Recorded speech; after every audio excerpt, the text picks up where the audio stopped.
Nós já estamos com 14 participantes. Eu queria, em primeiro lugar, em nome do Núcleo de Estudos dos Distúrbios do Sono de Araçatuba, dar as boas-vindas e o nosso agradecimento a todos vocês que estão aqui com a gente. Estamos o Dr. Marcos Vinícius, né? Que é um neurologista aqui, nosso neurologista de Araçatuba, está aqui com a gente também. Também faz parte da coordenação do Núcleo de Estudos.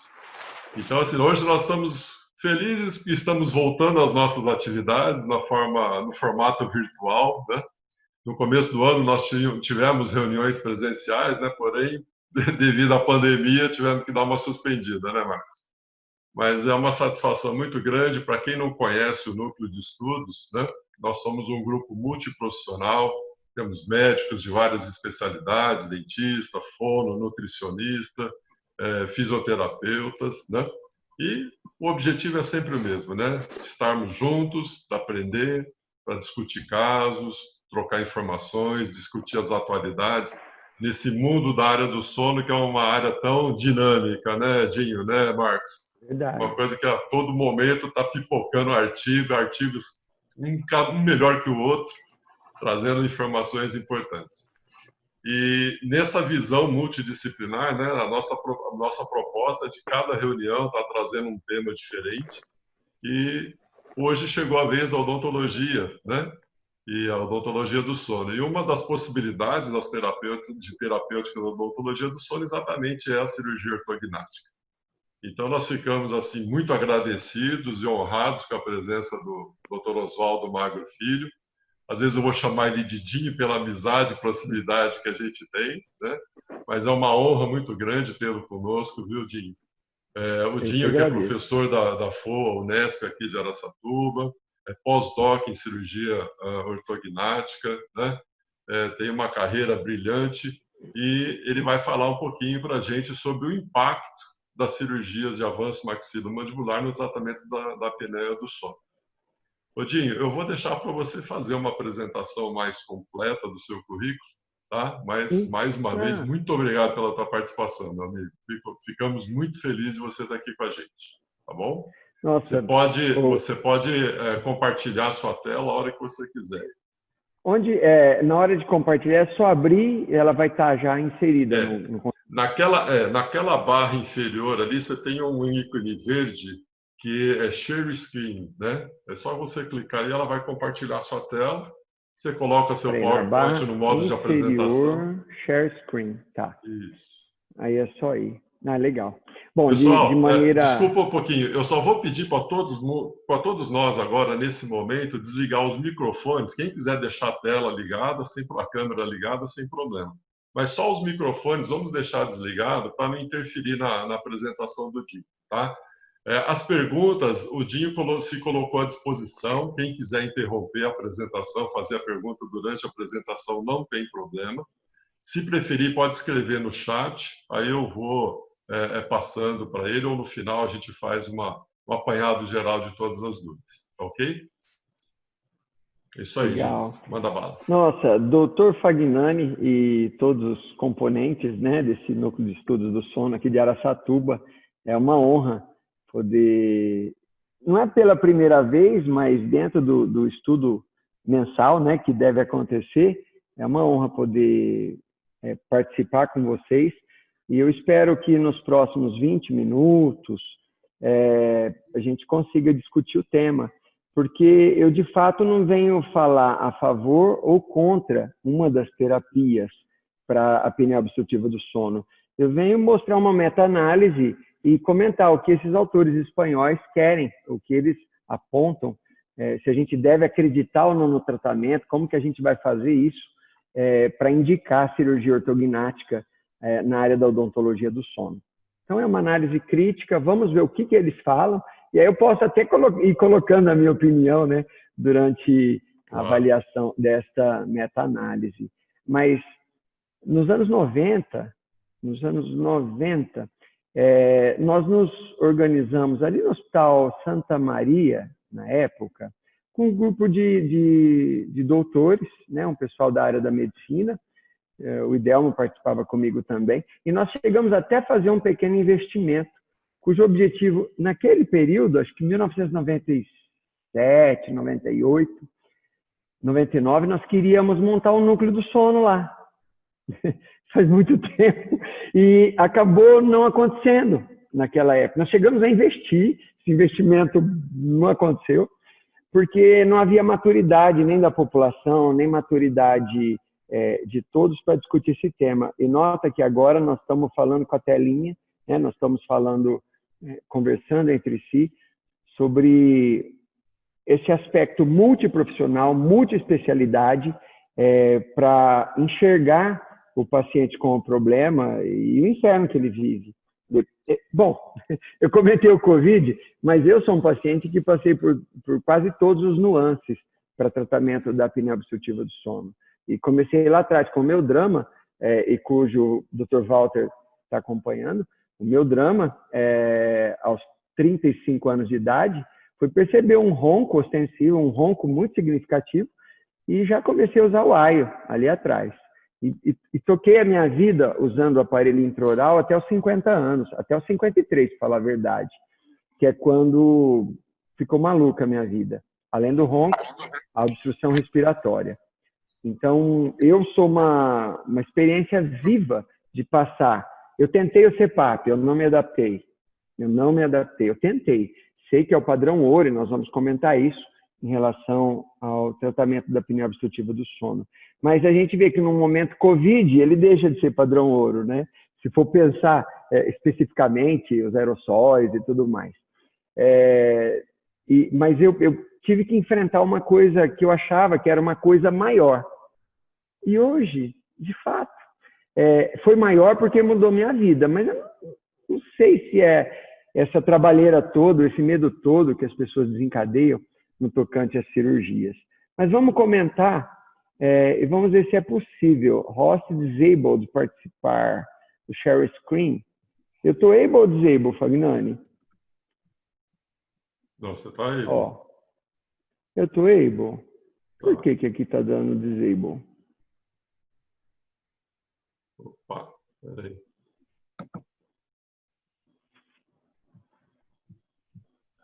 Eu estou falando muito rápido, porque no computador Não, tem história, tá bom. né? Dá para pegar. Ó, vamos ver lá embaixo. Não está no share compartilhando screen. aí, não? Peraí. Ó, share screen, ele diz que eu estou desabilitado.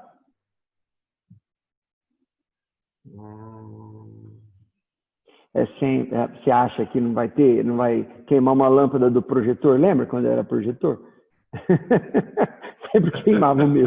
Peraí que eu estou mudando a configuração aqui, vamos ver. Não caía o slide certo do lado direito com o lado esquerdo. Eu estava em todas. Que época.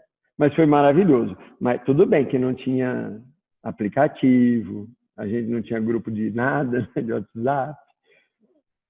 Vê se deu aí agora, Jim. Eu mudei a configuração aqui. Está disable ainda. Está disable ainda? Eu não testei isso. Quer que eu feche e entre de novo? Não, mas eu estou aqui. Não. Peraí.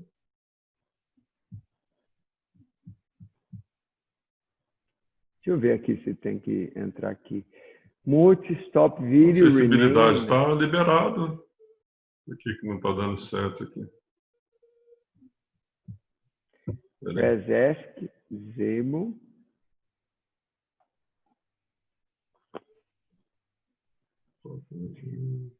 Sem estresse, né? Ninguém tem muito compromisso, a televisão não está muito interessante nos dias atuais.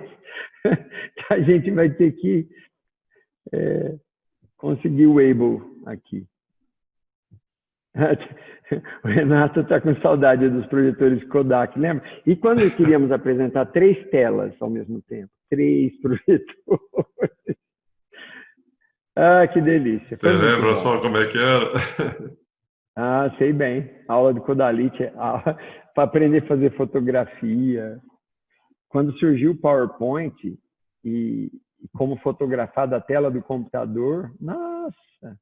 Jim, vê se deu aí agora. Deu. Deu? Beleza. Deu sim. Valeu. Ah, tá bacana demais, vai. Então vamos share aqui uma tela. Deixa eu colocar ela no primeiro. Vocês estão vendo, gente? Sim. Estou dividindo com vocês a tela? Tá perfeito. Joia. Então vamos lá. Uma honra mais uma vez estar neste grupo de estudo. Sabemos que a ciência vai se desenvolver à medida que a gente se reunir para trocar experiências e informações. O tema que o Dr. Fagnani colocou para a gente abordar é o impacto dessa tal cirurgia ortognática no tratamento da apneia obstrutiva do sono. E aí, trocando figurinhas pelo WhatsApp, eu passei para ele a intenção de conversar sobre esta meta-análise. Esta meta-análise foi feita por profissionais da Universidade da Catalunha, e cujo título é esse: Impacto do avanço cirúrgico maxilomandibular. Então, vamos acostumar com AMM, avanço maxilomandibular, para representar a cirurgia em si. Então, o impacto da AMM no volume das vias aéreas faríngeas e no índice de apneia e hipopneia, tão conhecido de todo mundo que trabalha medicina e odontologia do sono.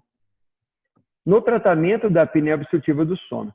Quer dizer que é uma revisão sistemática e é uma meta-análise. Vamos ver o que esses espanhóis criaram para a gente estar conversando.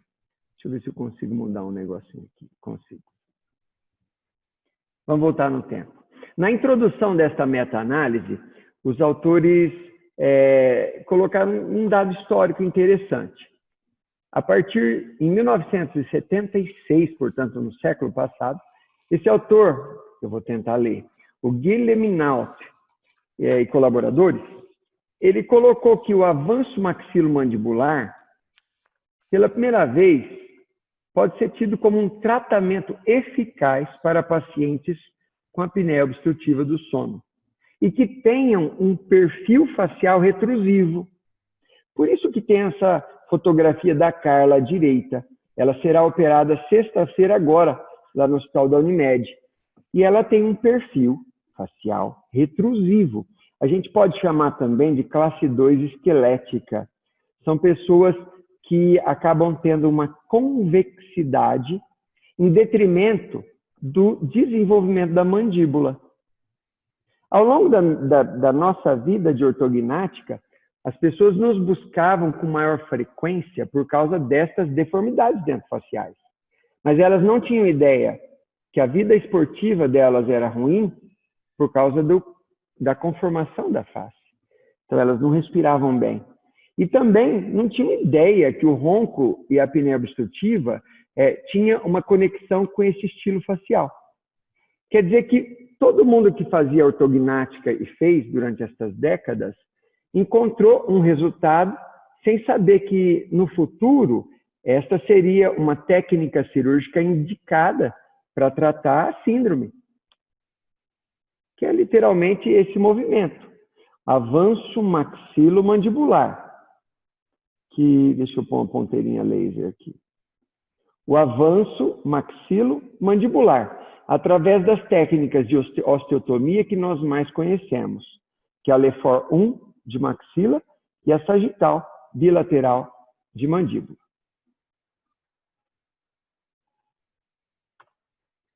Deixa eu voltar aqui. Ups. Mas parou, alguma coisa aconteceu. Espera aí. Está me ouvindo, Fagnani? Sim, perfeito. Ah, voltou. Quer dizer que, ainda na introdução dessa meta-análise, os autores comentaram que muitas publicações demonstraram que o avanço maxilomandibular move a parede anterior da faringe para frente, resultando em um aumento da via aérea e, consequentemente, diminuição do índice de apneia e hipopneia. Isso na introdução do trabalho, ainda não como conclusão de qualquer coisa. Mas é bem o que nós vemos nessa sobreposição tomográfica de um pré-cirúrgico em vermelho e um pós-avanço maxilomandibular em branco, com as duas vias aéreas, devido à sobreposição das estruturas do crânio, com as duas estruturas da via aérea pré e pós-cirúrgica. Quer dizer que as publicações vêm apontando por este acontecimento. E fica aí. Tudo bem, eu enxergo que houve um aumento da via aérea, mas isso traz resposta no índice de apneia e hipopneia? Essas duas polissonografias foram enviadas pelo próprio paciente, antes e depois da cirurgia, via WhatsApp. E ele colocou ali o que ele, no diagnóstico dele, achou que seria ou sucesso do tratamento ou a cura do tratamento que ele passou. Por sinal, Jair foi a minha fonte de inspiração para eu também ser submetido ao mesmo tratamento. Ele mostrou, casualmente, que antes da cirurgia ele tinha 63 eventos por hora. Depois da cirurgia, 6 eventos por hora, dos quais a apneia mesmo 0,2. Os demais entravam no grupo da hipopneia. E é essa a argumentação, ou é isso também, que os autores espanhóis estão procurando. Eles colocaram aí, quase que no último parágrafo da introdução, que o avanço maxilomandibular, com ou sem procedimentos cirúrgicos adjuvantes, é uma opção de tratamento cirúrgico das mais eficazes e previsíveis para pacientes diagnosticados com SALS moderada a grave. E até, eles já citam nessa introdução, uma possibilidade de cura para 50% dos casos operados e de sucesso para 86% dos casos operados. Eu vejo que para o cirurgião bucomaxilofacial não é simples, de repente, receber um paciente com diagnóstico de apneia moderada e grave e ele tomar uma decisão. O que ele vai fazer? O que eu vou fazer nesse paciente? Porque se não houver o avanço maxilomandibular, nós não teremos aumento da via aérea. Sem o aumento da via aérea, não tem redução de índice de apneia e hipopneia. E aí fica a dificuldade da decisão. O quanto tem que avançar? Quando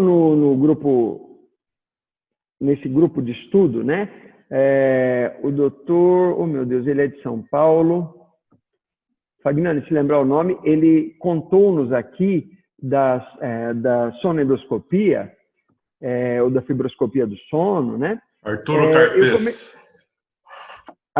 Doutor Arturo. Eu comecei a encaminhar os nossos pacientes daqui para sempre fazerem esse pré-diagnóstico da obstrução, fazendo a sonendoscopia e usando o AIO. Porque com o AIO já se fazia uma mudança de posição mandibular, avançando-a artificialmente, e aí ele fazia a análise tentando enxergar quais pontos de obstrução existiam. Mas não tem como um cirurgião avançar menos que 10 a 12 milímetros para obter aquele resultado na abertura da via aérea. Quer dizer que até o sistema de fixação do osso é diferente. Algumas teses que nossos alunos estão fazendo aqui na Unesp atualmente, essas teses visam pesquisar as placas para fixação de osso para a cirurgia de apneia, que é diferente nas ortognáticas convencionais, que não tem um avanço tão grande. Então, enquanto antes eu usava um sistema de fixação de outras marcas sem nenhum problema, agora eu tenho pedido para a Unimed, eu pedido para o plano de saúde liberar a Arnet, porque a Arnet tem placas mais longas, placas para maxila que geram avanços nesta numeração, nestes milímetros que a gente pede. Mas quem diria? Nem sempre eles liberam. Às vezes eu caio no ortognático, o avanço é gigantesco, e o sistema de fixação que é liberado não é exatamente o que a gente está precisando. E vamos torcer, que à medida que a educação vai se ampliando em todos os níveis, inclusive o pessoal que faz a perícia, para eles enxergarem que há kits e kits. E tratar um paciente com apneia do sono, na ortognática, é diferente da ortognática convencional. É um outro olhar. E com a chegada das tomografias, mudou muito a maneira de olhar o espaço aéreo. Está aqui, ó, aumento do espaço aéreo no avanço maxilomandibular. Ele é relatado, vem sendo relatado com mudanças volumétricas. Olha que interessante, a literatura diz que o ganho médio é de até 80% do volume no antes e o depois. Um aluno meu, o Abraão, na sua tese de doutorado, ele estudou a via aérea antes e depois da ortognática em pacientes classe 2, retrusos. E ele viu até 300% de aumento da via aérea quando comparado o pré-cirúrgico, o pós-imediato e o pós-tardio. O que é muito animador. Quer dizer que qualquer pessoa que tiver condição nos dias de hoje de usar a tomografia para fazer a investigação da via aérea e comparar diversas técnicas de tratamento, isso vai nos trazer muito respaldo. Por isso que os autores deste trabalho colocaram que o seu objetivo era avaliar o impacto desse avanço maxilomandibular no aumento do espaço aéreo, na redução do índice de apneia e hipopneia para tratar SALS. Quer dizer que colocaram aí 4 itens de conexão. Um problema de saúde, um tratamento proposto, um exame a ser realizado e uma estrutura anatômica. E a meta-análise quer linkar tudo isso. Então não basta eu ver um caso, falar que melhorou. Não, a meta-análise ela quer juntar tudo e ver se há uma relação causa-efeito, e se o tratamento de fato pode ser considerado eficaz. E é essa network, é isso que eles tentaram conectar como exemplo do parafuso aí da figurinha. Ligar a polissonografia com as medidas do espaço aéreo com o avanço maxilomandibular. E é o sonho para todo paciente e para todo profissional é conseguir ter todos esses parâmetros para analisar os seus pacientes. Quando se fala em meta-análise, tem uma palavrinha que me irrita. Essa palavra chama questão do pico. Quer dizer, o que está se propondo, como é que vai acontecer o estudo. E está aqui nesta meta-análise. Qual a população? A população que foi inserida é uma população de pacientes que tenha SALS, síndrome da apneia obstrutiva. Qual a intervenção a ser estudada? Avanço maxilomandibular, AMM. E aí, o que está comparando? A magnitude deste AMM, do avanço maxilomandibular. Qual o desfecho? Quer dizer, as dimensões finais. Como que fica o espaço aéreo depois do avanço? E como é que fica o índice de apneia e hipopneia depois do avanço? Final. Como a cirurgia do avanço maxilomandibular afeta o espaço aéreo e, consequentemente, o índice de apneia e hipopneia. Então, esse foi o PIP proposto neste estudo, que tem aquela fase chata de qualquer estudo, tem que organizar tudo. E organizar traz excelentes consequências, mas obriga alguém para a biblioteca, alguém para o computador, buscar nas bases de dados as informações anteriormente sugeridas, a partir de unitermos específicos, que no caso foi cirurgia ortognática, polissonografia, apneia obstrutiva do sono e outros tantos sinônimos, imagino que eles tenham usado aqui. Joia, lancei unitermo na base de pesquisa e aí começa a cair, né? Parece que a gente está num cassino e as moedinhas começam a cair.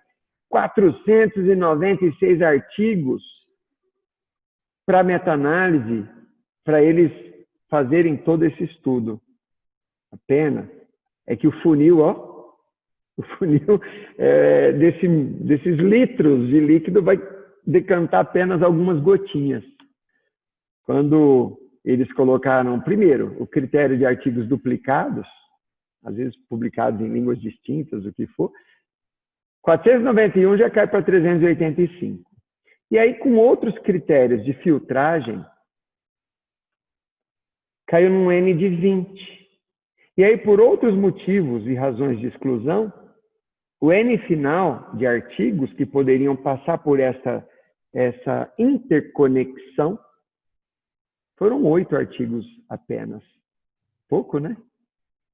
É pouco. Nós fizemos no mestrado do Valtieri, um aluno nosso, ele caiu em 5 artigos. O tema era super interessante, muitas pesquisas apareceram, mas quando vai se ter realmente critério, parece essa história atual, né, de fake news. Quando você vai filtrar mesmo, pouquíssimos artigos acabam sendo inseridos. Mas eu já tinha proposto, né, o Fagnani, eu já tinha falado contigo, vamos estudar essa meta-análise, eu quero aprender. E vamos aprender com os autores. Aqui estão os 8 artigos selecionados. Curiosamente, 2 artigos vieram dos Estados Unidos, 2 artigos são italianos, nós temos um artigo da Austrália, um da Bélgica, um da Holanda e um de Taiwan. Com esses artigos, os autores perceberam que a inclusão dos pacientes que foram estudados atendeu a critérios. E um deles é que todos tinham apneia moderada ou grave, de acordo com a polissonografia, e a partir da avaliação do índice de apneia e hipopneia. Eu imagino que tem gente se coçando aí para falar, mas Dinho, quanta besteira numa aula só, né? Porque índice de apneia e hipopneia não é o único critério para julgar e para fazer diagnóstico. E não é, né? Nós sabemos que não. Mas é um dos índices mais populares ainda, embora outros estejam se tornando correntes dos estudos atuais. Mas até que os estudos atuais se tornem estudos regressivos ou pregressos, né, e sejam publicados, nós vamos ter que aturar aí o IAH como um critério de avaliação da SALS. E outro detalhe importante na inclusão dos pacientes nesta meta-análise é que eles precisavam ter uma polissonografia pós-cirúrgica de pelo menos 6 meses. E gente, eu posso falar por mim. Operei, passei pela cirurgia, vim para minha casa. Na primeira semana eu falei, eu estou muito bem, mas eu estava dormindo meio que sentado. Na segunda semana eu falei, gente, estou roncando de novo. Aí depois parava de roncar. Dali alguns dias eu achava que eu estava com apneia. Eu falei, não deu certo. Não deu certo o tratamento. E não é bem assim. Nós precisamos de dar tempo ao tempo para o organismo se recuperar, para a drenagem linfática acontecer, para as estruturas desincharem e a fisiologia, né? A fala, a mastigação, as funções, né? Da mímica facial, que tudo isso se equilibrasse para eu ter de fato um resultado que eu posso até comentar com vocês depois. Bem, daqueles 8 artigos incluídos, nós tivemos 159 pacientes tratados, todos com apneia obstrutiva grave e moderada. Eu não entendi para que os autores fizeram essa divisão, mas eles colocaram 2 grupos, todos passaram por avanço maxilomandibular, mas 51 pacientes, além do avanço, tiveram um avanço do genioglosso. Desculpe-me, um avanço do mento, uma genioplastia. O avanço do mento, a genioplastia ou do genioglosso, isso é uma rotina. Eu confesso que todo caso nosso, ou eu faço o genioglosso, ou eu faço a genioplastia. Um dos dois tem que acontecer. Mas os autores lá não consideraram isso, não.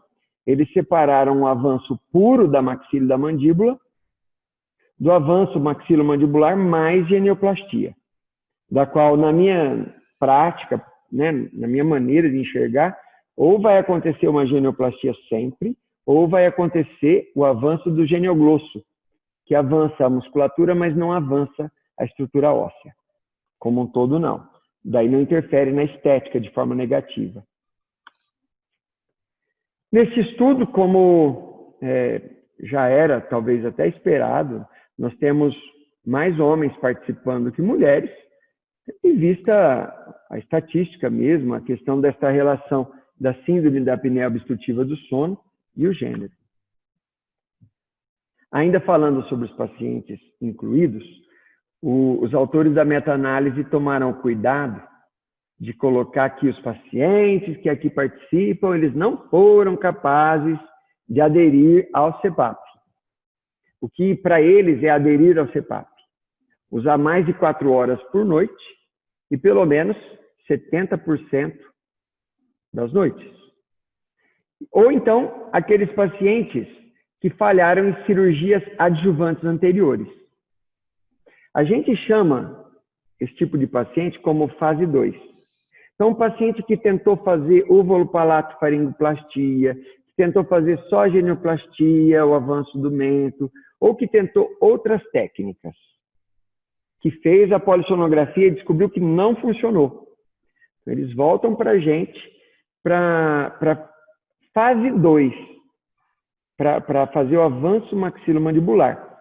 O Jair, que está aqui no vídeo, eu acho que eu mostrei esse vídeo num dos nossos encontros, quando ele tinha sido recém-operado.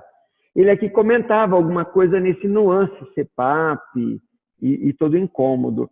Vamos ver, se o vídeo chegar até vocês, tudo bem, senão a gente pula. Está tendo som?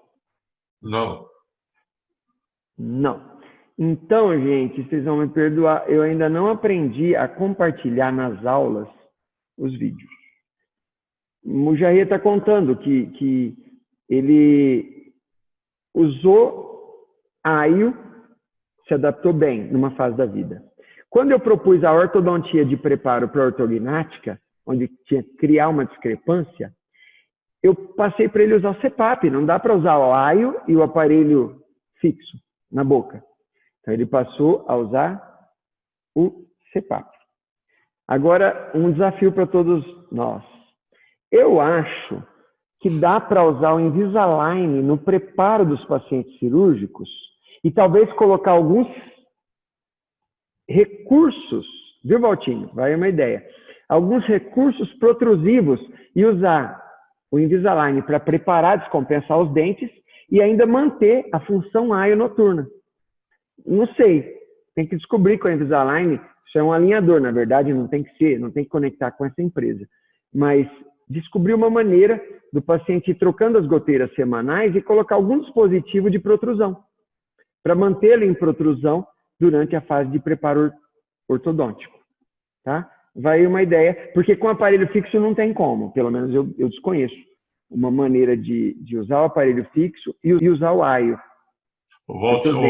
Dinho.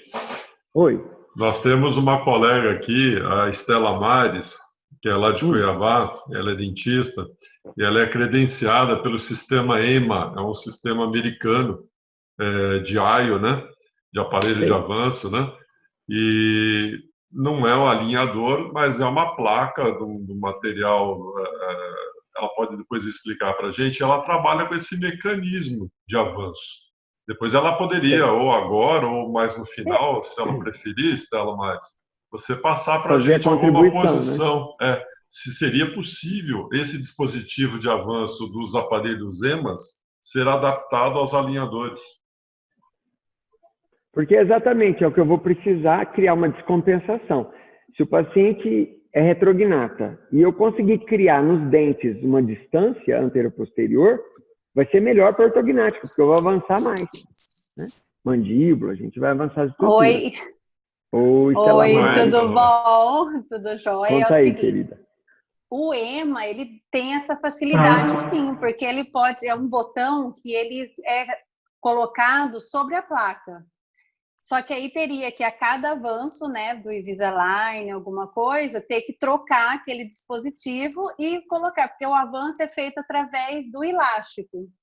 Então, só que como vai ter que ter a troca eu não sei quanto semanal, tempo, né? Semanal, quase semanal. Troca, se aí for tem um que full... pegar e trocar esses dispositivos, esse botão, né? de um aparelho para outro até terminar esse alinhamento, né, que é feito, mas que dá para ser colocado em outros tipos de placas, certeza, dá para poder colocar. Aí, Zinho, já deu uma luz aí na tua ideia. Porque normalmente um tratamento com placas, com alinhadores, terão 40 trocas. Se for, porque é o comprehensive, né? Realmente o full, trocas semanais. E aí tem que ver se é viável, porque se for viável, é uma saída. O que o Jarria está reclamando aqui foi isso. Ele foi usar o CPAP, teve dificuldade de usar. Aí eu fiz a ortognática nele, ele reclama que ele já queria pôr o CPAP de volta, e não dá certo. CPAP não combina com pós-operatório de ortognática. Ele vai combinar depois dos ossos cicatrizados. Se a ortognática não trouxe a cura ou sucesso, aí o CPAP pode ser usado como complementação terapêutica e vai funcionar da mesma maneira, né? Mas vamos prosseguir. Obrigado, Stella Maris. Que isso, valeu, eu que agradeço, Stella. E qualquer coisa eu estou à disposição.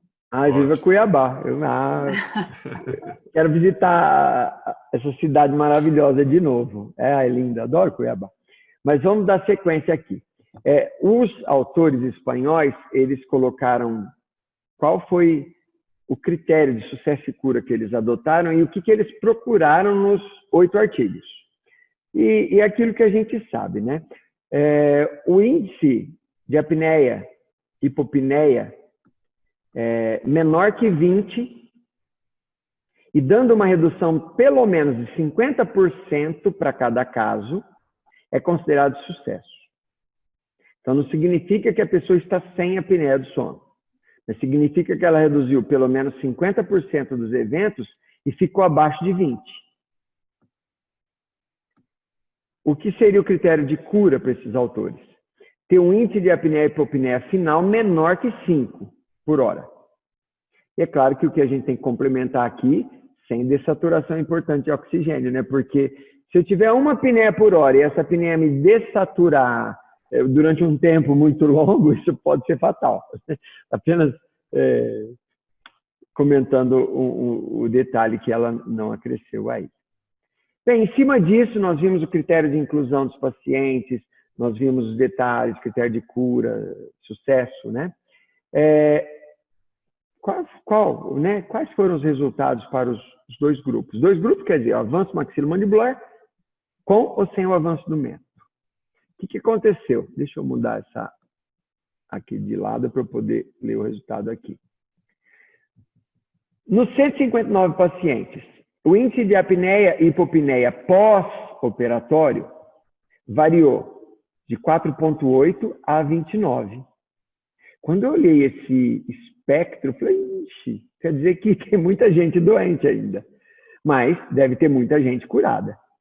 Porque o índice de apneia e hipopneia pós-operatório médio foi de 12. O que não é um absurdo, caso haja uma saturação de oxigênio adequada destes pacientes. Então, tem que acrescentar este detalhe. Mesmo assim, não é que me desanimou, animou. Olhando esse fato, está me faltando entender o quanto de fato caiu. Porque pelo número, eu posso olhar e falar, eu ainda tenho um problema a ser resolvido. A questão, deixa eu tirar isso aqui. A questão é o quanto reduziu. Os valores de redução do IAH variaram de 30 a 50. Pô, gente, o valor é alto. Né? Se reduziu de 30 a 50 e ainda sobrou 20 eventos, sobraram 20, sobraram 30, a pessoa estava morta. A redução do IAH médio, após o avanço, foi de 38 eventos por hora. É uma redução considerável. E dos pacientes curados, a redução foi de 31 a 44 eventos. Mas quando ele coloca aqui o curado, nós vamos lembrar que só 2 autores usaram o critério de cura e sucesso. Os demais colocaram tudo num grupo só. deixando a informação do IAH. Deixa eu mudar aqui. Será que dá para fechar essa? Essa telinha está me atrapalhando um pouco. Vou fechar. Olha aí, gente. Tem paciência comigo, hein? O avanço maxilomandibular. Eu não estou falando do avanço do mento agora, tá? Mas das estruturas da maxila e mandíbula. Que seria um dos grupos. Provocou uma redução média no IAH de 39 eventos por hora. O que é? Legal.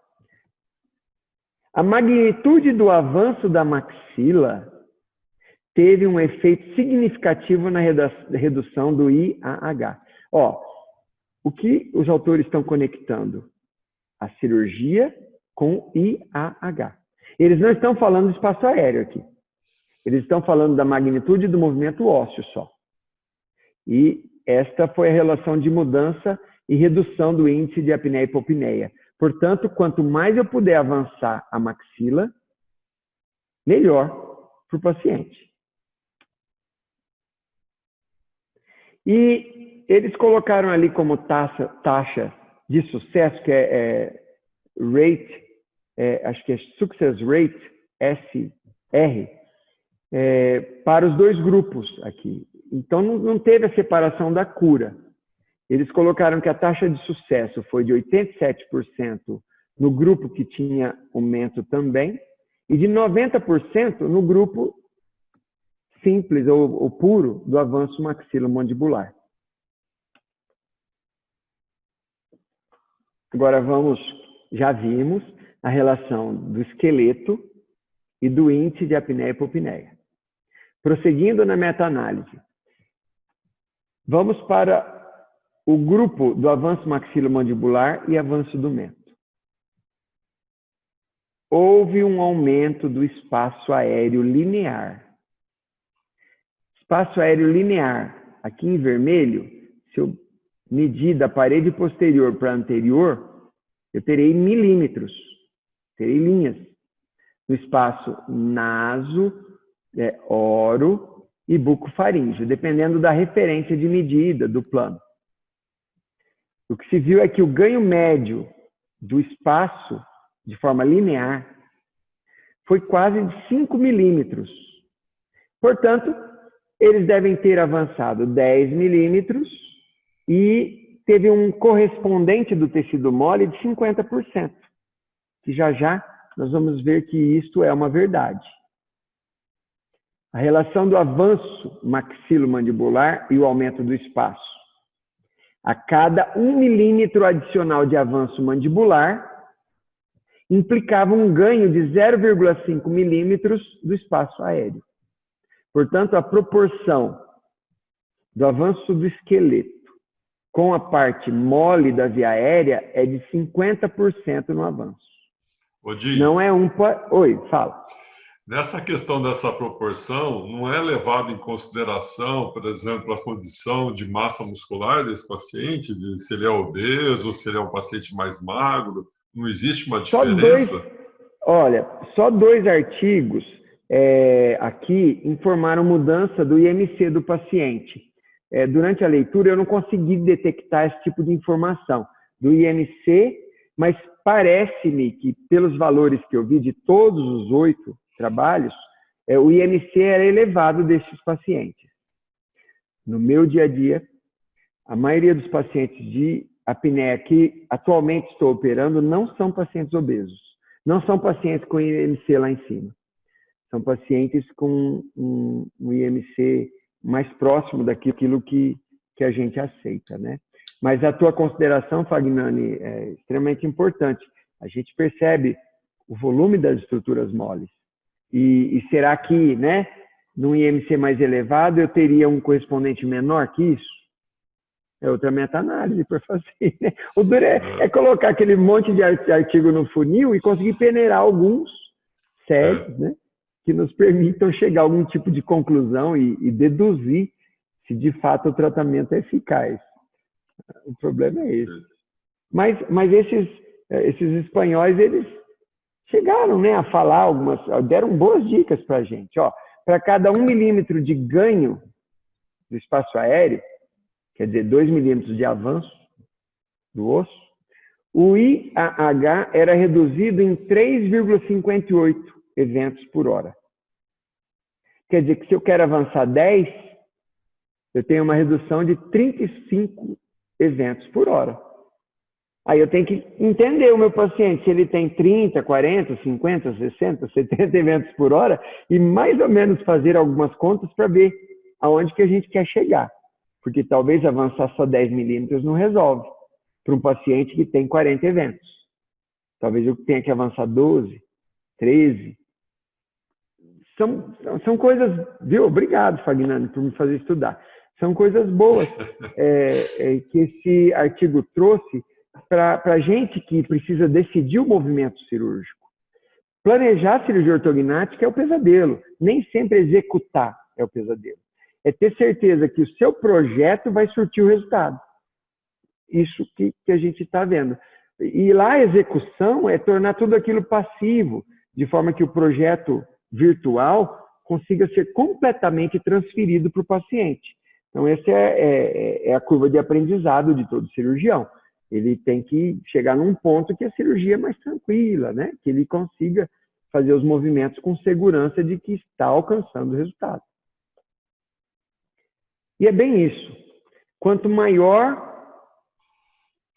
segundo os autores, segundo a meta-análise, quanto maior o ganho de volume da via aérea, maior a redução do IAH.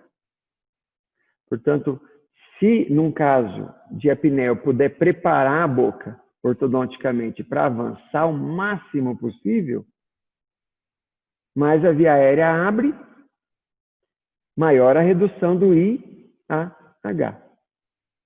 Por isso que, com o passar dos anos, vem caindo de moda, muito embora ainda seja muito feita, as famosas compensações ortodônticas.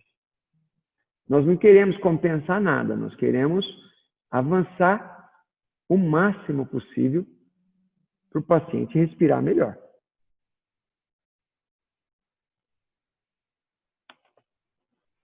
Bem, aí vem uma tabela dos 8 articulistas, né, os 8 artigos, mostrando alguma coisa interessante. Eles fizeram a avaliação da mudança da via aérea em milímetros. Aqui, ó, tem o índice de massa corporal. O IMC antes e depois, Fagnani. Opa! Está aqui, ó, nessa tabela. Ó, os artigos que não mostraram nada e alguns que mostraram alguma coisa. Do antes e depois e esse só antes. Tá? Tem a mudança do espaço aéreo, deixa eu ver. Não, e a mudança do índice de apneia e hipopneia no antes e depois, associando com taxa de sucesso. Somente 2 autores fizeram critério de cura. Os demais não relataram. Gente, mas como que você opera 10, 20, 30 pacientes e nenhum cura? Então, ou não analisaram em cima de um critério adequado, ou tem alguma coisa para a gente entender nessas cirurgias e nesses projetos cirúrgicos. Porque lembra, quanto mais eu avanço, mais abre a via aérea, menor o índice de apneia e hipopneia. O cirurgião pode ter falado, eu fiz avanço maxilomandibular, mas não fez na magnitude necessária para aquele caso. E aí o paciente não vai ter a cura ou o sucesso esperado. Odinho, esse critério de sucesso, ele é estabelecido internacionalmente? Todos adotam esse mesmo critério? É estipulado pela Academia Americana? Eu não sei te responder isso, o Dr. Walter com certeza já está pesquisando, mas eu consigo te falar que esses autores da meta-análise citaram os autores de referência para indicar, para adotar esse critério. Parece que é uma coisa que ela vai se repetindo ao longo da literatura. Tá. E eu já tinha visto também ele em outros artigos, até de outras décadas. E, de repente, isso pode ser modificado, né? Nós vemos que, com as aulas de polissonografia, pelo menos que a gente viu, quanto incremento tecnológico está tendo para poder nos responder tudo isso. Sem falar dos questionários, das avaliações clínicas e das informações dos próprios pacientes nesse sentido, do que é cura e do que é sucesso. Eu particularmente, se eu não beber, se eu não colocar álcool no sangue, eu estou curado da minha apneia. Se eu beber, eu tenho relaxamento, eu tenho mudança da qualidade do sono, pelo menos que eu noto. E quando eu faço o Snorlab, se tiver álcool, é diferente o Snorlab, a estética do sono, sem álcool. Então, eu imagino que isso valha também para o uso de depressores do sistema nervoso central, de qualquer ordem, os farmacológicos, os não farmacológicos. Então, tudo que deprime e que muda esse tônus, pode mudar esse critério de cura e sucesso. Por isso que não é simples tratar a apneia obstrutiva do sono, né? Se fosse tão simples assim, todo avanço maxilomandibular ia ter cura. É só avançar o osso, abre a via aérea, diminui o IAH. Mas e os outros fatores? Que estão, né, naquela nuvem sombria, em cima de todo mundo que tem um problema. Né? A nuvem sombria da obesidade, a nuvem sombria da obesidade localizada, a nuvem sombria das... Aí não é obstrutiva, mas a apneia central. As apneias centrais, que estão conectadas e correlacionadas com tudo isso, e que vem sendo agora estudada com aqueles marcapassos de diafragma, né, e de musculatura da língua. Mas vamos lá. Quando o filme Matrix chegou, que delícia, o 3D apareceu para mim. O meu mundo se tornou um cubo. Ele deixou de ser aquele quadrado dos primeiros jogos lá atrás, o Pac-Man. E aí a tomografia, ela também precisa ser definida. Quando um autor quer estudar a via aérea antes e depois, ele tem que ver se a tomografia vai ser feita na área, um tomógrafo odontológico, que o paciente fica sentado, ou se vai fazer num tomógrafo de área médica, onde o paciente fica deitado. Então, eu tenho que ter parâmetros semelhantes para poder comparar resultados volumétricos também. Já que o resultado linear foi muito estudado ao longo das décadas, mas chegou a era do volume. Tudo está acontecendo em 3 eixos, né? X, Y e Z. Nós não estamos mais em 2 eixos. E por isso que aqui estou trazendo esse quadro que nos mostra a mudança do espaço aéreo em centímetros cúbicos. No antes, no depois. Então, alguns autores fizeram estudos volumétricos. Nós temos 4 estudos volumétricos, embora haja 8 estudos incluídos nesse trabalho. Os demais são estudos lineares, não são tomográficos. Ou se tomográficos, não volumétricos. Tá? E aqui chega-se àquelas comprovações que a gente comentou. Bem, é hora de concluir. Falando demais. Era para falar 15 minutinhos, são 9 horas. Desculpa, gente, mas vamos encerrar. Conclusão. O avanço maxilomandibular garante um índice de apneia e hipopneia abaixo de 20 eventos por hora, com uma taxa de sucesso média de 87,5%, quando também é feita a mentoplastia. E de 90% quando é só o avanço bimaxilar. E aí os autores começam a dar pistas que este estudo tem problema. Quais são as pistas dos autores? Aí eu achei, eles escreveram, não fui eu. Eles escreveram que a principal limitação destas conclusões é o fato de que nenhum dos estudos incluídos ter sido um ensaio clínico controlado e randomizado. Gente, quando que você vai enfiar dentro de um laboratório seres humanos com apneia para fazer um estudo clínico controlado e randomizado? Não é possível. Há um conselho de ética de pesquisa em animais, das quais o ser humano faz parte. E aí há toda uma ética de pesquisa que tem que acontecer. Segundo item, poucos artigos foram incluídos nessa meta-análise. 8 artigos é um número pequeno. Isso pode comprometer os resultados aqui, ou pelo menos as conclusões. Terceiro item, generalizações definitivas não podem ser feitas, dado que dos 8 estudos incluídos, apenas 2 eram prospectivos, Os demais eram retrospectivos, portanto, sujeitos aos vieses e às limitações habituais dos estudos retrospectivos. Quarto, houve falta de homogeneidade entre os estudos sobre as medidas do espaço aéreo, o 2D e o 3D. Quinto item, alguns dos estudos não forneceram diretamente valores médios, sendo estes dados calculados, eles foram procurar as tabelas com os autores diretamente. Sexto, quanto aos parâmetros da polissono, a maioria dos estudos utilizou o IAH. No entanto, uma publicação usou o índice de distúrbio respiratório, que deve ser o IDO, né? Provavelmente o índice de dessaturação de oxigênio. Sétimo item, não é possível afirmar conclusões firmes sobre o impacto do avanço maxilomandibular e cura cirúrgica, uma vez que apenas 2 estudos relataram a cura cirúrgica. Então, para esta meta-análise, não significa que o avanço maxilomandibular não possa trazer cura ou sucesso, mas pelos artigos que eles juntaram, eles não conseguem ter todo o critério necessário para afirmar o que é uma indução.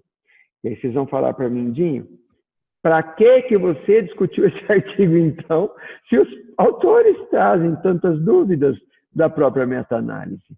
Não, porque outras meta-análises já foram feitas, e muitas outras com filtragem um pouco diferente, e que acabaram trazendo excelentes materiais para discussão. Tem uma meta-análise publicada no Sleep em 2010, muito interessante. E naquela meta-análise, 79 artigos passaram pelo viés de filtragem. 79 artigos, né, diferente de 8. E naqueles artigos, eles trabalharam em algumas figuras, e eu adorei isso aqui.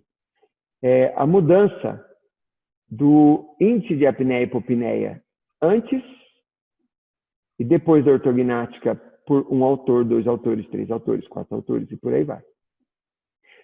Olha que legal, é visual o quanto cai. Quer dizer, esse caso aqui com certeza é sucesso. Talvez não seja cura, porque está perto de 10 índices por hora. Aqui é sucesso, com certeza. Talvez não seja cura. Esse aqui é cura, porque caiu abaixo de 5. Aqui, mais um autor fala de cura. Esse outro autor, cura. Cura. Cura, cura. Sucesso. Cura.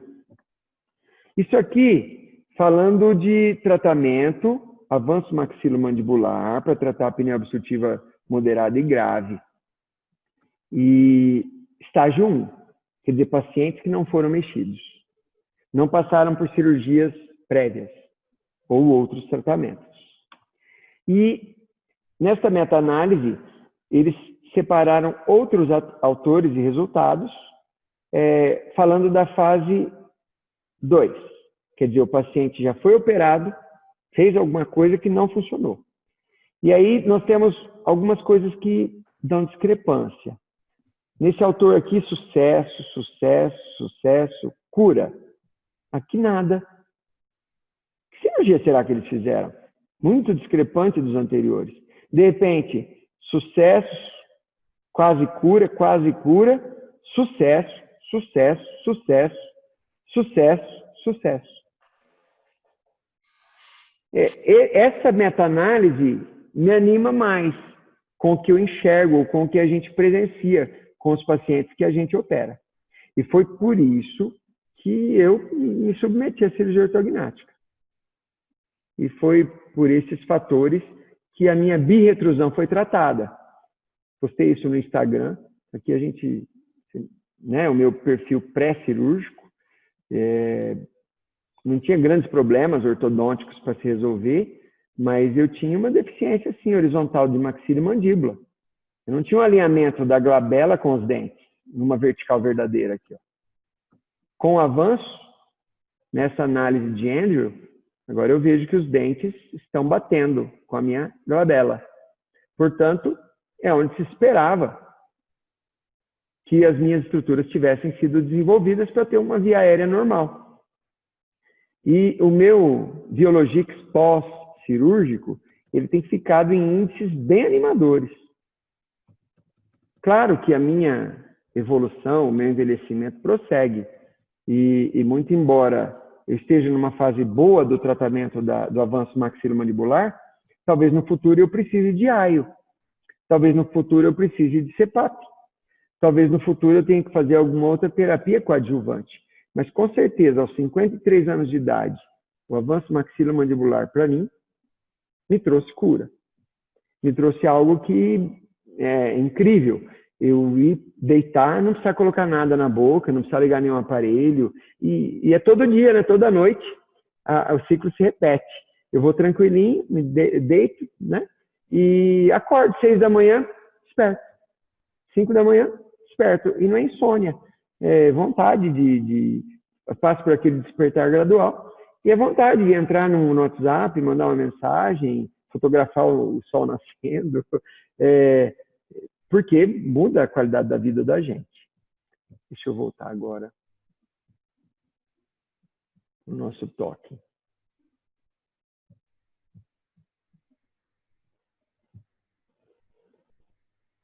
Feito. Dá para ampliar aqui. Isso. Eita. É isso que eu concluí dessa meta-análise, ou que eu concluí, o que a meta-análise concluiu e que eu consigo trazer para vocês nessa noite de estudos. Fagnani, alguma contribuição? Alguém quer comentar alguma coisa, me ajudar? Nossa, maravilha de apresentação, Jim. Muito legal. Vamos abrir para as perguntas, né? No chat ninguém escreveu perguntas. Vamos abrir os microfones, né? Quem quiser fazer algum questionamento. Se ninguém for fazer pergunta, eu tenho uma listinha aqui para você, ó, 2 páginas de perguntas.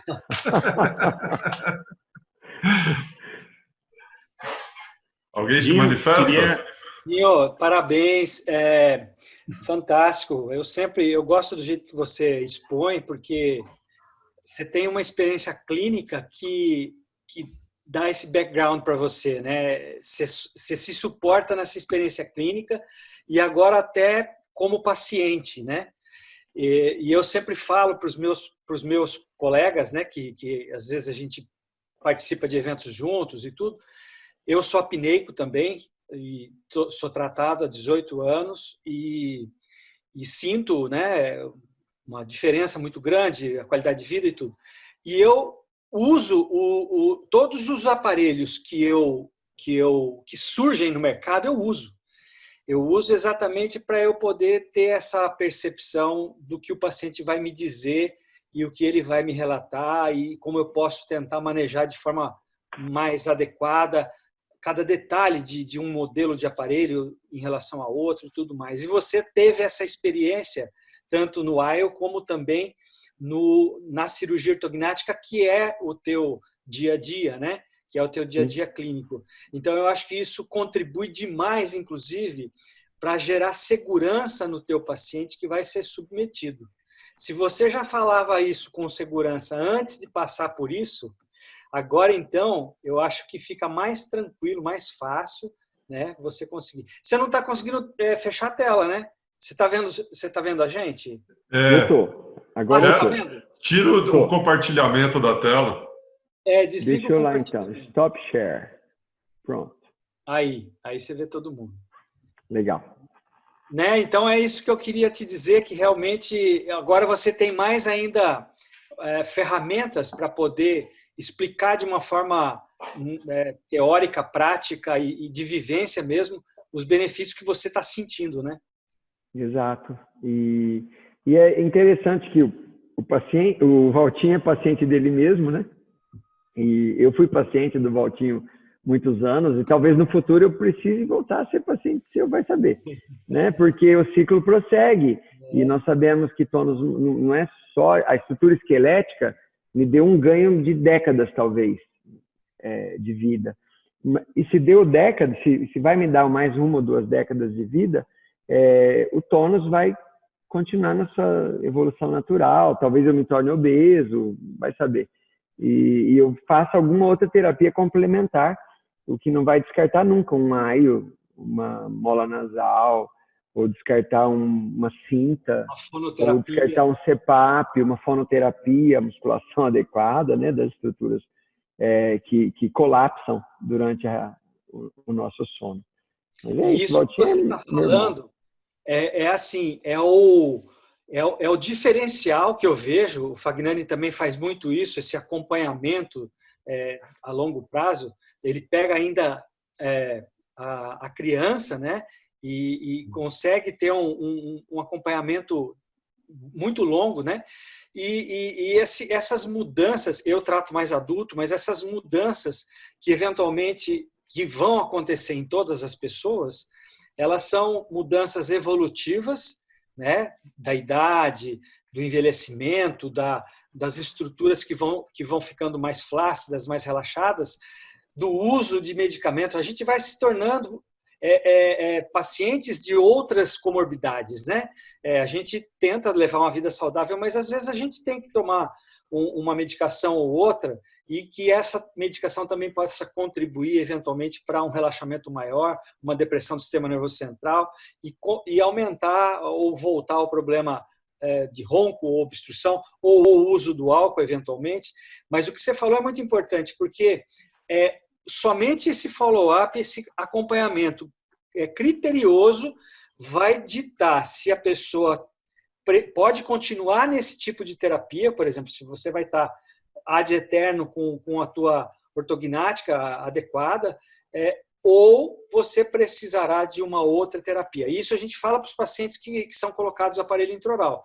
Eles acham que eles estão com uma bolinha, uma pecinha mágica, né? Que é só colocar na boca, mas ele pode continuar comendo o churrasco dele até as 2 da manhã, tomando a cerveja e indo dormir, sem fazer atividade física, se não tiver a contribuição para que aconteça um sono de qualidade, a gente não tem efeitos bons. E depois, pelo próprio efeito da idade, dessas medicações que eventualmente precisa tomar, do ganho de peso, que é natural, às vezes a gente tem que associar a terapia e às vezes a gente tem que mudar de terapia. E isso não é demérito para ninguém, para nenhum tipo de profissional que esteja tratando o paciente. Porque a terapia funcionou até o momento que ela tinha que funcionar. Outros fatores contribuíram para que ela perdesse aquela eficácia considerada sucesso, que foi uma das perguntas que o Fagnani falou. Eles dependendo do trabalho, Fagnani, eles colocam sucesso como realmente cura ou sucesso extremo, IH menor que 5. Eles têm um outro critério, que é quando a pessoa tem um IH residual de 10. É considerado também sucesso nível B. E tem o último critério de sucesso, que é o pior deles, que seria a redução de 50% do IH com um IH residual mínimo menor do que 20. Não pode ser... que é o que eles usaram nesse estudo, né, Walter? É esse que usaram nesse estudo. Eles usaram esse critério e eu estranhei, eu falei, caramba, mas enfim, é o que eles usaram. É bastante, porque segundo a Academia Americana de Sono, até 15 índice IH por hora, sem nenhuma outra queixa, até 14, né? Você teoricamente não tem necessidade de tratar. Mas bem disse o Dinho no início, que um dos critérios muito importantes a serem avaliados, que agora eu acho que essas próximas meta-análises vão ter que incluir, é o IDO, é a saturação abaixo de 90, que isso é realmente muito, muito pesado e muito importante se analisar. Você sabe que até uma coisa que eu ia questionar o Dinho, ou até mesmo fazer um comentário, né? Os estudos mais recentes têm mostrado exatamente o quê? Uma fragilidade desse IH, né? Hoje o IH realmente ele não nos dá segurança nem para fazer um diagnóstico inicial e nem um diagnóstico conclusivo de qualquer terapêutica. Então, eu realmente, quando eu li o artigo, né, essa revisão, eu falei, poxa vida, né? Sucesso, o IH menor que 20, né? E fizeram poucas relações em relação à saturação de oxigênio. Então, isso realmente... Fagnani, mas aí eu insisti, eu falei, eu vou até o fim. Não, agora eu vou até o fim. Eu gostaria, inclusive, Eu gostaria, inclusive, que o Marcos Vinícius fizesse algumas considerações aí, o que ele achou desse artigo. Inclusive, tem uma pergunta que você pode fazer diretamente a ele. Ah, sim. Dinho, agradecer, viu, pela oportunidade de assistir a sua aula. Muito bom, né? A gente faz medicina do sono também, mas essa parte cirúrgica, né, esses detalhes, isso é muito importante para a gente, né? Contribuiu bastante para a gente aprender, né, com esses aspectos. Em relação a essa questão, Fagnani, de usar o IH ou não, se está caindo ou não, eu acho que a grande proposta é não usar o IH isoladamente, né? Porque talvez uma apneia leve num paciente hipertenso, com declínio cognitivo grave, deve ser tratada agressivamente, e a gente tem pacientes, às vezes, com apneias moderadas ou graves, que não são tão sintomáticos, então acho que a crítica vem nesse sentido, né? Utilizar o IH junto com o IDO, né, é uma coisa importante. Eu gostaria de ressaltar que, assim, dentro da fisiopatologia da apneia, a dessaturação é um dos braços fisiopatológicos, né? A gente tem também a alteração da macroarquitetura, que desorganiza todo o nosso perfil hormonal, também estimulando hormônios de estresse. A gente tem a alteração das questões de pressão intratorácica e retorno venoso cardíaco, que também leva a remodelamento miocárdico e aumenta alterações cardiovasculares associadas à apneia, né? Então, é um tripé esse processo fisiopatológico. Acho que o IDO é muito importante, né? Mas também tem os outros aspectos. Em relação a esse H de 20, eu também fiquei, assim, né? Achei meio um nível alto ainda, residual, mas se você for pensar, são pacientes que já tentaram o uso de outros dispositivos, tentaram CPAP, não responderam, não aderiram, mas a redução foi de 30, né, Dinho? Mais de 30 eventos por hora, isso é bastante. O que me consolou um pouco foi isso, porque a redução foi grande, né? Eu achei que a redução foi muito grande. Com certeza deve ter trazido algum benefício de redução de risco, né? Eu acho que a grande questão que esses artigos de reavaliação de IH colocam é até que ponto, né, considerar só o IH isoladamente. Eu acho que isso vem a calhar. Às vezes você sair de 60, né, para 20, né, para 15, alguns mais que isso, vai trazer um benefício muito grande, né, para o paciente mesmo com IH residual. Legal. Mas obrigado, viu, doutor Marcos? As contribuições, muito. A gente acompanha também. Também quero fazer uma consideração aí. Ô, Renato, você tá bom? Tudo bem? Seja bem-vindo, Renato. Ajuda a gente, manda aí. Obrigado pelo convite, obrigado, me sinto honrado de estar aqui, eu sou o caçula da turma aí. É o seguinte, eu fiquei impressionado, porque a minha história, eu também tenho apneia, só que eu, infelizmente, passei por infarto, né, em 2015, sou infartado, em função também da apneia. E eu uso um aparelho intraoral. Então, que me salvou, né, momentaneamente. Mas eu fiquei impressionado porque chegou o Biologix para mim, e aí, todo animado, eu passei por ele, né, fiz a avaliação em mim, e fiquei contente com o laudo, né, 3.4, o IDO. Aí eu vi agora aí o professor Oswaldo, 0.4. Pois quando eu fiz, eu falei, caramba, que legal! Eu fiquei mega feliz, até porque eu sou um paciente com potencial familiar de ter infarto, né? Meu pai, aos 60 anos, aos 52 teve o primeiro infarto, e ele faleceu aos 60 com o segundo infarto. E então, eu tomo rosuvastatina, fiz a cirurgia, eu estou tentando todos os fatores possíveis para não comprometer o coração. E quando eu percebi a apneia, eu me lembro do meu pai, era um roncador. Falei, gente, eu não posso repetir a história do meu pai. Tudo bem, eu não tenho medo de morrer, vamos morrer, vamos embora. Alguma coisa vai ter depois. Mas quando o conhecimento da área do sono chegou até nós, nos anos 90, no fim dos anos 90, quase 2000, eu falei, gente, eu vou precisar resolver o meu problema. Eu preciso não repetir a história da minha família. E eu acho que hoje todos de nós temos condições de ver isso, né? Não é que tal pai, tal filho vai ser sempre, mas a face do filho tem a ver com a face do pai. Tem muita Meu relação, perfil- retrognatismo, prognatismo, né? Meu perfil seria normodônico, né? Sim. Eu perdi um tio por infarto, morte súbita. Meu pai, infarto fulminante. O meu avô paterno, eu não conheci meu avô paterno, ele faleceu aos 42 anos por infarto. E após eu fazer uma live sobre ronquiapneia, eu mandei para a viúva do meu pai, lá em Minas. Eu sou de Belo Horizonte, né? Moro no interior de São Paulo, mas sou de Belo Horizonte. Não deu uma semana, um primo meu ligou para mim. Primo, Danilo. Ô, Danilo, tudo bem? Primo, eu tenho apneia. Ele falou para mim. Então, realmente, essa questão do perfil, né, anatômico é muito forte. E, Você acredita que eu me sentia... Lembra, Valtinho? Eu não achava que eu tinha algum problema facial. Até que eu apliquei as análises novas. Porque mudou um pouquinho a questão do Steiner. Lá não é mais. Nós não queremos mais birretrusão em ninguém. Né? A gente não quer estar 4 pré, a gente quer... Técnica de bag. Nós queremos avançar. Então, quando aplicou em mim, porque eu já havia usado aparelho, eu tinha uma oclusão ok. Quando aplicou em mim a análise, fui ver a via aérea e que era possível avançar 10 milímetros, uhul! No Jarrier, nós avançamos 13 milímetros. 13. Em mim, foi 10. Mas, dependendo do que o rosto comporta, avança. Avança que... aí depois, se precisar, vou usar o aio.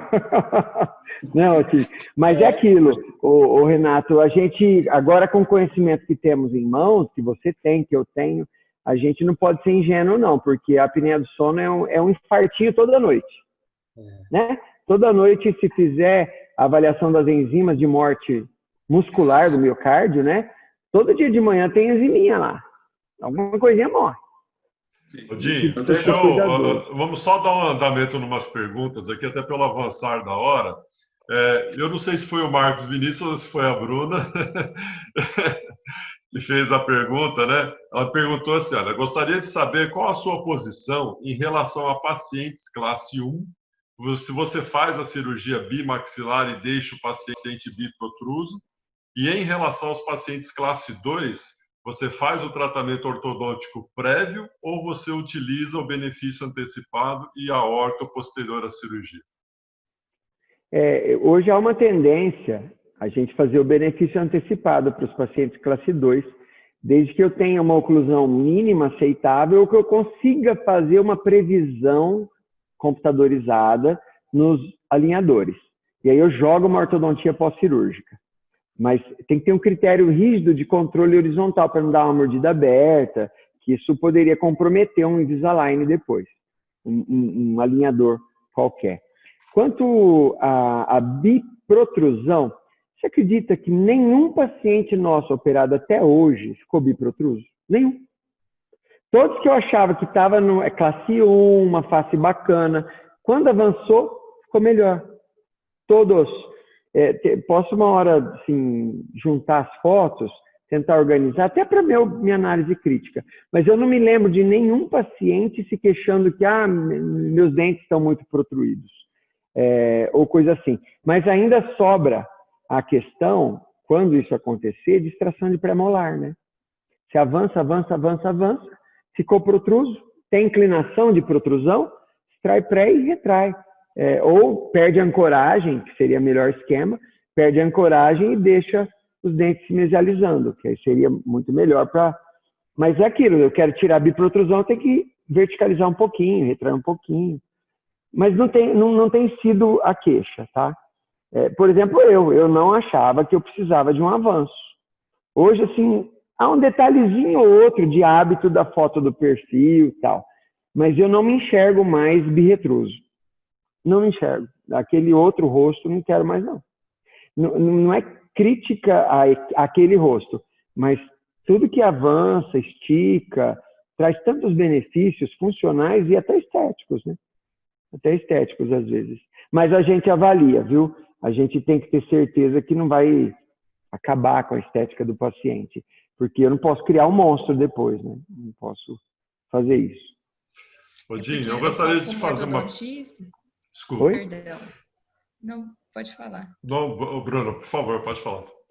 É porque a gente, como ortodontista, eu tenho dificuldade, né, de encaminhar, por exemplo, para uma cirurgia, um paciente que está classe 1, né?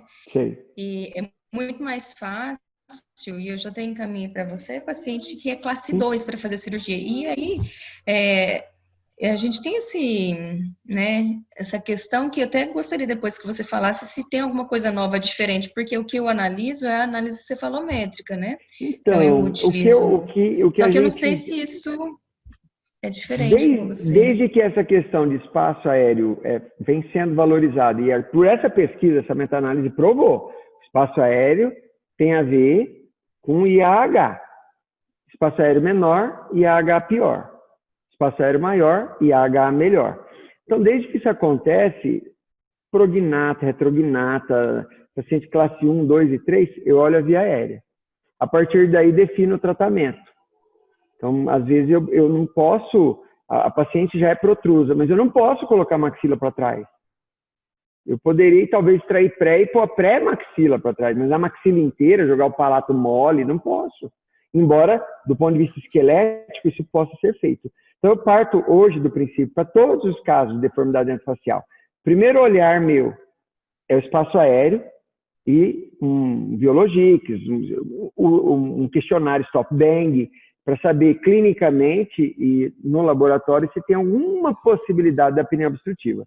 E aí eu trato a harmonia do esqueleto em cima da harmonia do espaço aéreo. Eu não sei se dá para... Muitos casos que você olha assim e fala, nossa, tem que pôr a mandíbula para trás. Eu não ponho, eu ponho a maxila para frente. Eu ia perguntar isso agora.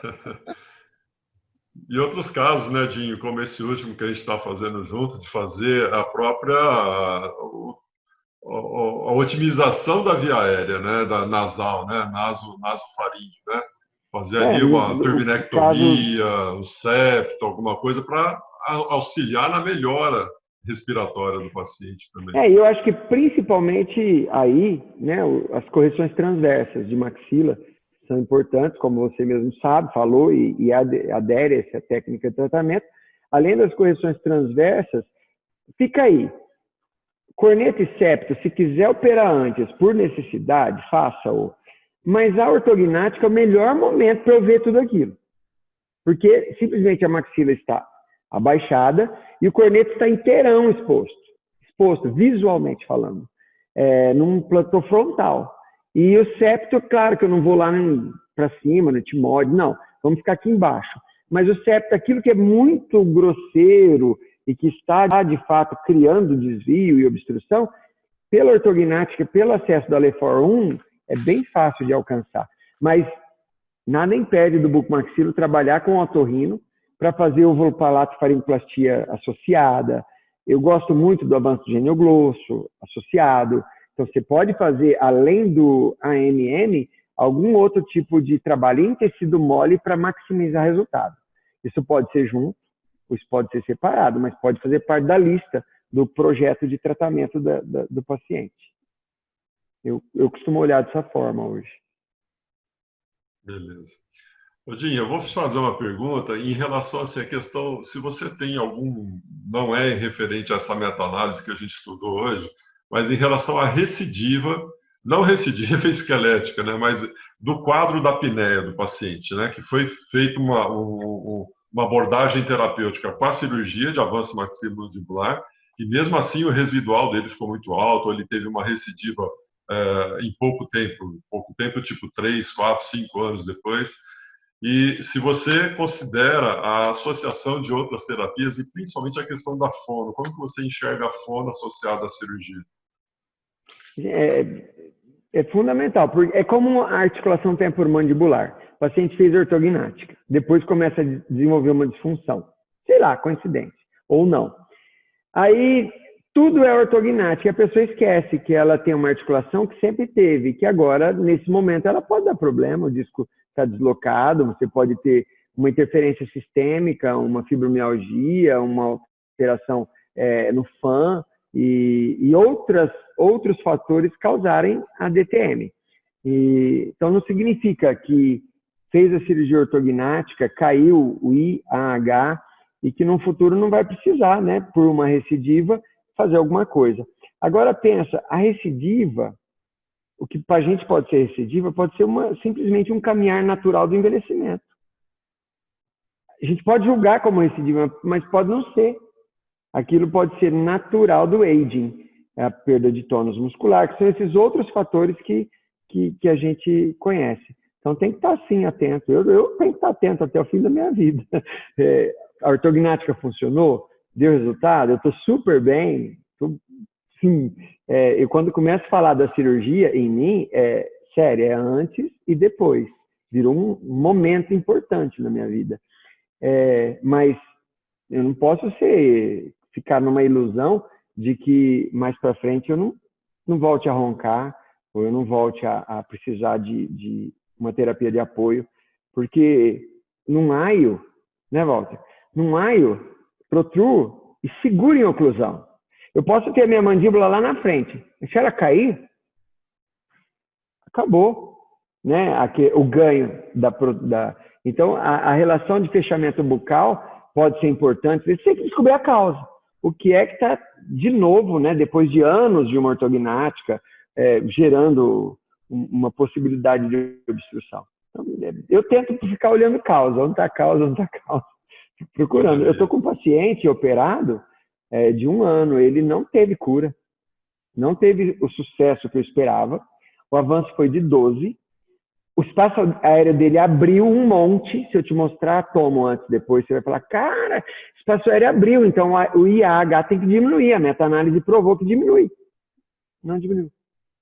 E aí estamos investigando, eu descobri, depois da cirurgia ele começou a reclamar de ardência bucal, descobrimos uma redução de salivação, fomos investigando agora, mais recentemente, descobrimos um problema de tireoide bem importante nele.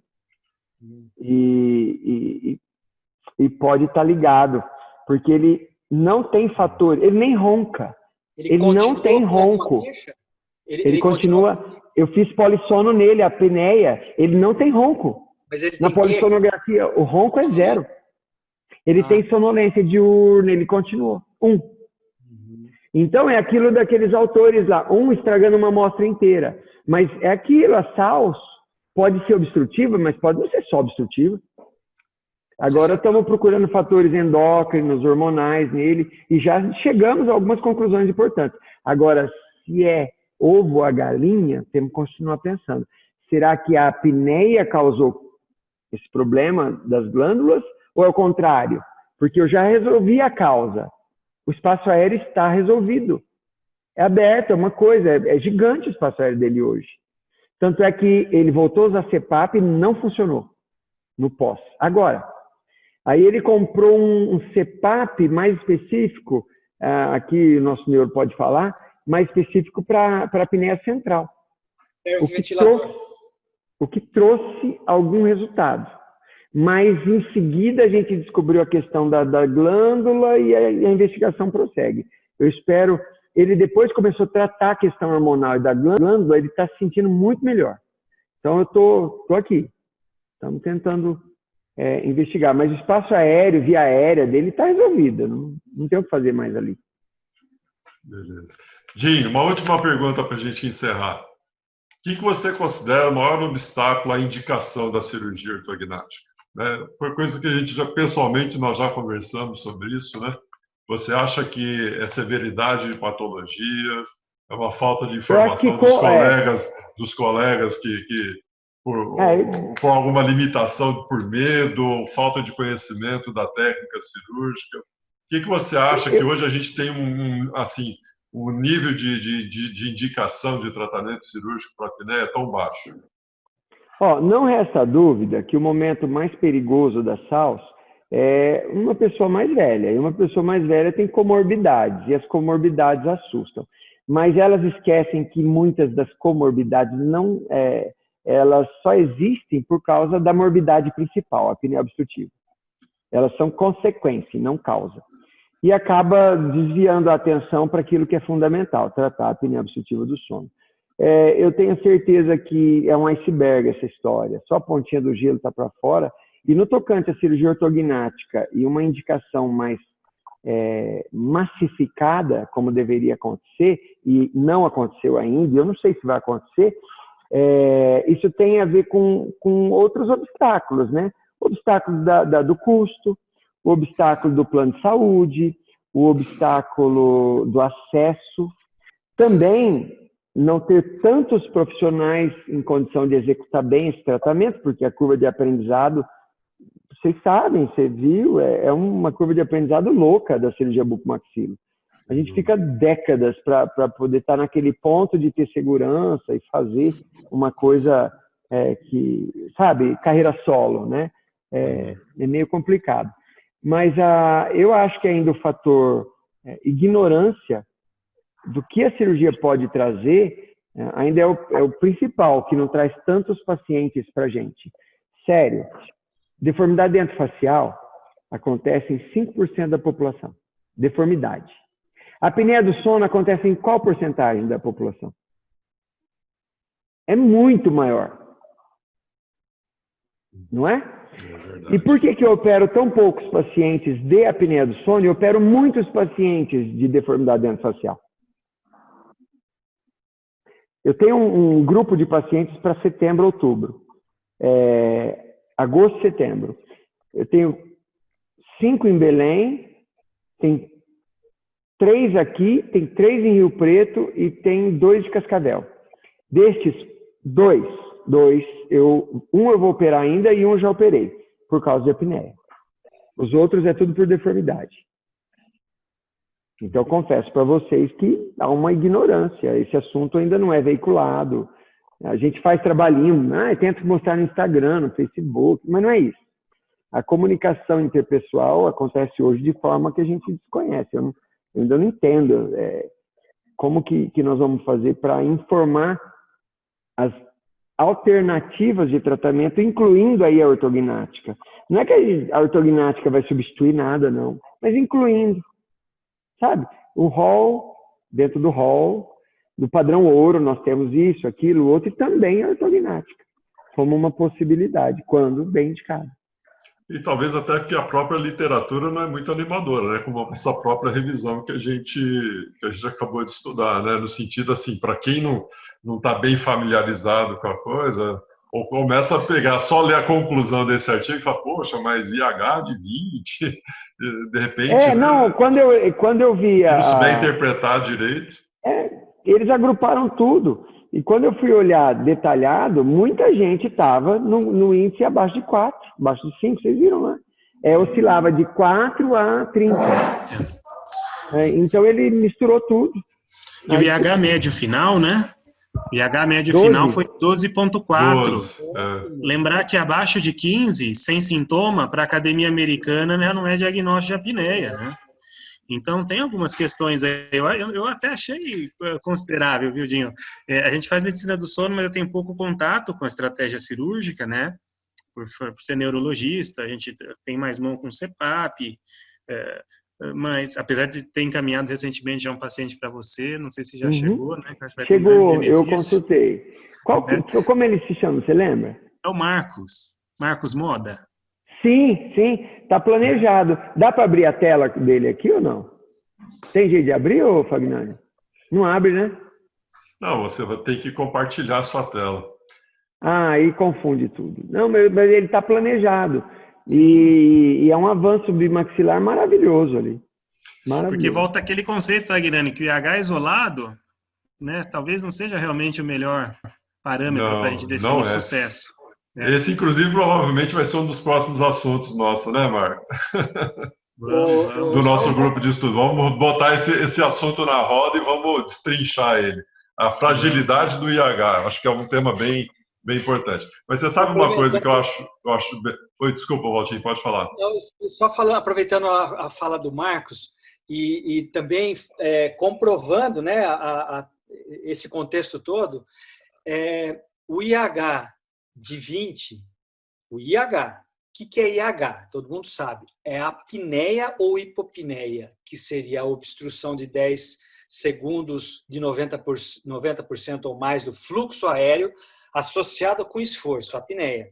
E hipopneia de pelo menos 30, com ou microdespertar ou esforço também, microdespertar ou redução de 3% no IDO. Tá. O critério da hipopneia é chato, né? Porque tem trabalhos que classificam, mas não classificam. Um põe 3%, outro põe 4%. E o que fica? O despertar nem sempre, a apneia nem sempre leva a dessaturação. Nem sempre. Não necessariamente ela está ligada à dessaturação. Então, se você ficou com um IH de 12, que nem o Marcos bem lembrou aí da média, e se o cara, o IH, ele acorda 12 vezes, vamos dizer assim, ou ele tem esse micro despertar 12 vezes, mas ele está saturando muito bem. O IDO vai ser isso ou menos, né? O coração dele está protegido, ele está com a proteção cardiovascular cerebral tranquilo. Mas assim, Walter, é uma discussão boa, né? Pode falar, Marcos. Como neurologista, eu preservo muito a arquitetura do sono, viu, bicho? Então, acho que a fragmentação do sono, independente da hipóxia, e pensando também nas questões hemodinâmicas aí de retorno venoso, não tem dúvida. Eu acho que, assim, eu acho que o nosso objetivo ideal seria deixar IH menor que 5, né? Eu acho que o ideal é um dos braços fisiopatológicos só. Mas acho que, de um modo geral, é bastante satisfatório mesmo, né? Essa redução que foi observada, achei bem interessante. E uma coisa que eu acho que é bem interessante, que, mais uma vez, para mim, pelo menos, ficou bem provado, é isso, né? Independente de ser o nosso campo de atuação, que nem eu também sou da área da ortodontia, da ortopedia funcional, também não atuo cirurgicamente, mas como é importante a gente conhecer as outras técnicas, as outras nuances de tratamento, né? Que ainda que a gente não faça, mas que a gente saiba referendar, indicar ao nosso paciente, os nossos colegas. Esse é o grande propósito do grupo de estudos, né? A gente não ficar só estudando aquela única técnica que às vezes a gente domina, né? Mas conhecer as outras e crescer profissionalmente, né? E ter mais possibilidades de buscar o melhor tratamento para o nosso paciente. Alguém quer fazer mais alguma consideração? Gente, já são quase 10 horas da noite. Estouramos o horário. Eu queria pedir para todos ligarem as câmeras. Vamos fazer uma foto do nosso grupo de estudos de hoje, para a gente guardar para a posteridade? Cláudia, Sandra, Lívia, vocês estão convidadas a ligarem as câmeras. Opa, muito obrigado pela presença. Isso é, aquele sorriso, passando perfume. Joia, gente. Muito obrigado. Dinho, mais uma vez, te agradeço enormemente, meu parceiro, pela sua disponibilidade de estar aqui. Vamos fazer de novo, que a Bruna chegou agora. Vamos fazer a foto novamente. Aê, Bruna. Chega. Aê, Bruna, legal. vamos estar juntos. Isso. Aquele sorrisão. Joia, legal. Dinho, como eu estava te dizendo, obrigado, cara. Você é um grande parceiro, um grande amigo, um excelente profissional que dispensa apresentações. E essa tua disponibilidade, né, de estar compartilhando com a gente o teu conhecimento é fantástico. Obrigado mesmo de coração. E você sabe que você é uma pessoa que está extremamente sempre muito bem-vinda aqui no nosso grupo de estudos e está convidado a estar sempre com a gente aqui. Legal. Obrigado, Fagnani. Foi uma honra, né, compartilhar essa experiência e ter esse incentivo de estudo. Sério, se você não pegasse não fizesse esse trabalho de pegar no meu pé, eu não iria olhar essa meta-análise e não ia detectar tantas falhas, coisas boas e ruins, né, em relação ao que a gente precisa estudar. Obrigadão, querido. Muito obrigado, gente. Nós que agradecemos. E obrigado pela paciência de todo mundo aí. Muito legal. Gente, gratidão. Obrigado a todos pela presença. Mês que vem vai ter mais. A gente vai ter uma nova reunião do grupo de estudos. A gente vai mandar um convite para todos. Tá bom? Boa noite, bom descanso. Até a próxima. Tchau, tchau. Tchau.